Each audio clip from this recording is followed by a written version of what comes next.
সবুজের নেশায় মন আবার উচাটন। আর গ্রাম বাংলার সবুজ সাজের এমন অনাবিল সৌন্দর্যের মাঝে লুকিয়ে থাকা প্রাচীন ঐশ্বর্যগুলো নতুন করে খুঁজে নেওয়ার যে আনন্দ, যে রোমাঞ্চ, তা আক্ষরিক অর্থেই অবর্ণনীয়। এ এক অদ্ভুত নেশা, আধার থেকে আলোয় আসার নেশা। লোকচক্ষুর আড়ালে থাকা প্রাচীন বাংলার ঐতিহ্যবাহী পুরা সম্পদের খোঁজে আজ আমরা চলে এসেছি পূর্ব বর্ধমান জেলার প্রত্যন্ত এক গ্রাম বেগুনিয়াতে। গ্রামটিতে ছড়িয়ে ছিটিয়ে থাকা প্রচুর প্রাচীন পুরাকীর্তির মধ্যে এখন আমরা রয়েছি বহু প্রাচীন ভগ্নপ্রায় একজোড়া শিব মন্দিরের সামনে। আটচালা শৈলীতে নির্মিত দুটি মন্দিরই দক্ষিণমুখী।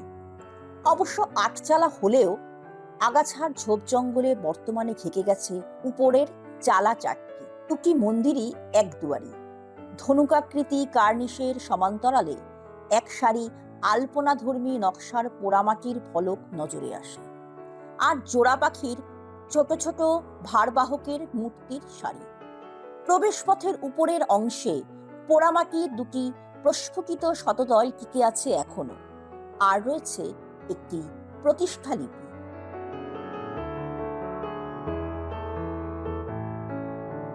এই মন্দিরটির গর্ভগৃহে একটি শিবলিঙ্গ থাকলেও তা বর্তমানে খণ্ড বিখণ্ড হয়ে গেছে। আমরা এখন পূর্ব বর্ধমান জেলার বেগুনিয়া গ্রামের মাঝের পাড়ার প্রাচীন জোড়া শিব মন্দিরের সামনে দাঁড়িয়ে আছি। সেই মন্দিরেরই সেবায়ত বংশের এক উত্তরসূরি, তার কাছ থেকে এই মন্দির সম্পর্কে কিছু তথ্য জানবো। আপনার নাম? শম্পা ব্যানার্জি। আচ্ছা, শম্পা দেবীর কাছ থেকে আমরা এই মন্দির সম্পর্কে কিছু জানবো। এই মন্দির আনুমানিক কত বছরের পুরনো? 300 বছর। আচ্ছা, এর কি কোনো প্রতিষ্ঠা লিপি আছে? হ্যাঁ, দেখা যাচ্ছে অস্পষ্ট। হ্যাঁ হ্যাঁ হ্যাঁ, এইগুলো যে দেখা যাচ্ছে এগুলো। আচ্ছা, একটা মন্দিরে তো দেখতে পাচ্ছি যে একদম মানে শিবলিঙ্গ ভেঙে গেছে। হ্যাঁ হ্যাঁ হ্যাঁ, ওইটা। এই মন্দিরে কি পুজো হয়? হ্যাঁ, পুজো হয়। পুজো হয়। হ্যাঁ হ্যাঁ, এই দুটো মন্দিরেই পুজো হয়। পুজো হয়। হ্যাঁ, এই যে যেটা ভেঙে গেছে সেটা তো পুজো হয়। হ্যাঁ হ্যাঁ হ্যাঁ, ওটা জল দেওয়া হয় আর কি, ফুল জল দেওয়া হয় আর কি। এই নিত্য সেবা কি আপনারাই করেন নাকি কোনো পুরোহিত? না, আমরাই করি, নিজেরাই করেন। নিজেরাই করি। আচ্ছা, এই মন্দির তো কোনো সংস্কার বোধহয় হয়নি? না, সব ভেঙে ভেঙে পড়ছে। আচ্ছা। প্রথম মন্দিরটির পূর্ব দিকে থাকা দ্বিতীয় মন্দির একটি। এই মন্দিরেরও ভেঙে পড়া সামনের দেওয়ালে দুটি সহস্রদল পদ্মের চিত্র লক্ষ্য করা যায়। এছাড়া বাঁকানো কার্নিশের সমান্তরালে থাকা ভারবাহক আর ফুলের শাড়ির পোড়ামাটির অলঙ্করণগুলো পাশের মন্দিরটির মতো একই ধাঁচের। এই মন্দিরেও একটি প্রতিষ্ঠালিপি আছে, তবে গর্ভগৃহের শিবলিঙ্গটি এখনো অক্ষত আছে এই মন্দিরে। আপনাদের এই মন্দিরে তো প্রতিষ্ঠালিপি দেখতে পাচ্ছি। 1152 সালে, বাংলার 1152 তখন এই মন্দির প্রতিষ্ঠা হয়। মানে প্রায় 300 বছর। হ্যাঁ, প্রায় 300 বছরের বেশি হবে নাকি, যাই হোক 14, প্রায় 300 বছর। তা সেই সময় মন্দির প্রতিষ্ঠা হয়, তখন রায়েরা এইখানকার এই অরিজিনাল ছিল, এটা রায়দের সম্পত্তি। আচ্ছা, হ্যাঁ, তারা ছিলেন জমিদার। এটা আমাদের শোনা কথা, আমরা তো দেখিনি, আমাদের বয়স কথা। তাদের জমিদারি যে কোনোভাবেই হোক চলে যায় জমিদারিটা। জমিদারির যে ক্ষমতা, জমিদার যে ক্ষমতা থাকে সেটা চলে যায়। কিন্তু তাদের তো সম্পত্তি ছিল অনেক, সেই জন্য তার ভাগ্নেও রামেশ্বর বন্দ্যোপাধ্যায়ের ছেলে দেবেন্দ্রনাথ বন্দ্যোপাধ্যায়কে এই সম্পত্তিটা দিয়ে যান, সমস্ত এখানকার যা কিছু। সেই সূত্রেই আমরা প্রাপ্ত। আমরা আজকে 3 পুরুষ ধরে রামেশ্বর বন্দ্যোপাধ্যায়, দেবেন্দ্রনাথ বন্দ্যোপাধ্যায়, কৃষ্ণপদ বন্দ্যোপাধ্যায়, আমরা তারপরে। আচ্ছা, মানে সেই কারণে সবাই বলছে যে এটা ব্যানার্জিদের মানে মন্দির, কিন্তু এটা অরিজিন হচ্ছে রায়দের।